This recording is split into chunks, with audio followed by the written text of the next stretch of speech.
1957 കാലഘട്ടത്തിൽ ബഹിരാകാശത്തെപ്പറ്റി അറിയുന്നതിനുള്ള പര്യവേക്ഷണത്തിൽ റഷ്യ വൻ ശക്തിയായി ഉയർന്നു വന്നുകൊണ്ടിരുന്ന കാലത്താണ് ലൈക്ക എന്ന നായ്ക്കുട്ടി ബഹിരാകാശയാത്ര നടത്തുന്നത്. ബഹിരാകാശത്ത് ജീവനെത്തിക്കുന്നതിനുള്ള പരീക്ഷണത്തിന് വേണ്ടിയാണ് റഷ്യ കണ്ടെത്തിയത് മോസ്കോയിലെ തെരുവുകളിൽ അലഞ്ഞു നടന്നിരുന്ന ലൈക്കയെ.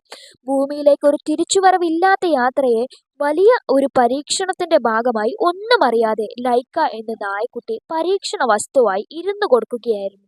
മോസ്കോയിലെ ഒരു തെരുവിൽ അലഞ്ഞു നടന്നിരുന്ന ഭാരം കുറഞ്ഞ ഒരു പെൺപട്ടിയെ ആയിരുന്നു ഇതിനു വേണ്ടി തിരഞ്ഞെടുത്തത്. പട്ടിണിയും മോസ്കോയിലെ കൊടും തണുപ്പും തുടങ്ങിയ പ്രതികൂല സാഹചര്യങ്ങളുമായി പൊരുത്തപ്പെട്ടു പോകാനുള്ള കഴിവ് എന്നിവ കാരണമാണത്രേ തെരുവു നായയെ തന്നെ തിരഞ്ഞെടുക്കുന്നതിനുള്ള കാരണം. എന്തുകൊണ്ടായിരിക്കാം ഒരു നായയെ തന്നെ ഇതിന് തിരഞ്ഞെടുത്തത്? അതിന്റെ കാരണം ശ്വാസകോശ വ്യവസ്ഥിതിയും രക്തസംക്രമണ വ്യവസ്ഥയും മനുഷ്യനോട് സാമ്യമുള്ളതുകൊണ്ടാണ് നായയെ തന്നെ ഈ പരീക്ഷണത്തിനായി തിരഞ്ഞെടുത്തത്. 3 വയസ്സ് പ്രായമുള്ള ലൈക്കയെ ബഹിരാകാശ യാത്രയ്ക്ക് തിരഞ്ഞെടുക്കുമ്പോൾ 6 കിലോ മാത്രമായിരുന്നു ഭാരം.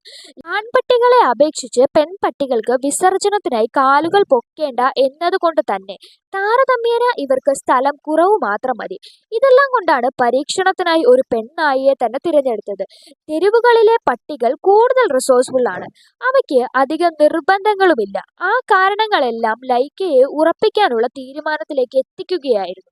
5 പട്ടികളിൽ നിന്നാണ് ലൈക്കയ്ക്ക് ആദ്യ ബഹിരാകാശ യാത്ര നടത്താനുള്ള നറുക്കു വീണത്. ഇഷ്ടം തോന്നുന്ന പ്രകൃതമായിരുന്നു ലൈക്കയുടേത്. 1 മാസക്കാലം ലൈക്കയ്ക്ക് ഇതിനായുള്ള പരിശീലനവും ലഭിച്ചു. എങ്കിലും ഇഷ്ടഭക്ഷണവും സ്വതന്ത്രവും എല്ലാം നിഷേധിക്കപ്പെട്ടു. ചലന സ്വാതന്ത്ര്യം പാടെ നിഷേധിക്കപ്പെട്ടു. മാത്രമല്ല ലൈക്കയ്ക്ക് ജലാറ്റിൻ മാത്രമേ തീറ്റയായി നൽകിയിരുന്നുള്ളൂ. പേടകത്തിൽ നിന്ന് ഭൂമിയിലേക്ക് നായയുടെ ശരീരതാപത്തിന്റെയും ബ്ലഡ് പ്രഷറിന്റെയും വിവരങ്ങൾ അയക്കുന്ന സജ്ജീകരണങ്ങൾ ചെയ്തിട്ടുണ്ടായിരുന്നു. 60 വർഷങ്ങൾക്ക് മുമ്പ് ലോകത്തെ ആദ്യത്തെ കൃത്രിമ ഉപഗ്രഹമായ സ്പുട്നിക്കിന്റെ വിജയകരമായ വിക്ഷേപത്തോടു കൂടിയാണ് സോവിയറ്റ് യൂണിയൻ ലൈക്കയെ സ്പേസ് യാത്രയ്ക്കായി അയക്കുന്നത്.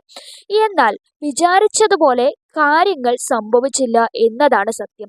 ലോകത്തിലെ 2ാമത്തെ കൃത്രിമ ഉപഗ്രഹമായ സ്പുട്നിക് 2-ലായിരുന്നു ലൈക്കയുടെ യാത്ര.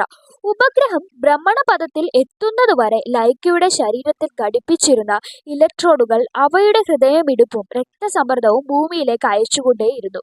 പക്ഷേ ഏതാനും നിമിഷങ്ങൾക്ക് ശേഷം ഇലക്ട്രോഡുകളുമായുള്ള ബന്ധം നിലയ്ക്കുകയായിരുന്നു. ഭൂമിയുടെ ഭ്രമണപഥത്തിൽ തിരിച്ചെത്തുമ്പോൾ വേദനാജനകമായ മരണം സംഭവിക്കാതിരിക്കാൻ ഭക്ഷണത്തിൽ കലർത്തിയ വിഷം ഉള്ളിൽ ചെന്നാണ് ലൈക്കയ്ക്ക് ജീവൻ നഷ്ടപ്പെട്ടത് എന്നാണ് ഔദ്യോഗിക വിശദീകരണം. ലൈക്കയുടെ ഓർമ്മയ്ക്കായി 2008-ൽ റഷ്യൻ കോസ്മോനോട്ട് പരിശീലന കേന്ദ്രത്തിൽ റോക്കറ്റിന് മുകളിൽ നിൽക്കുന്ന ലൈക്കയുടെ ഒരു പ്രതിമയും സ്ഥാപിച്ചിരുന്നു.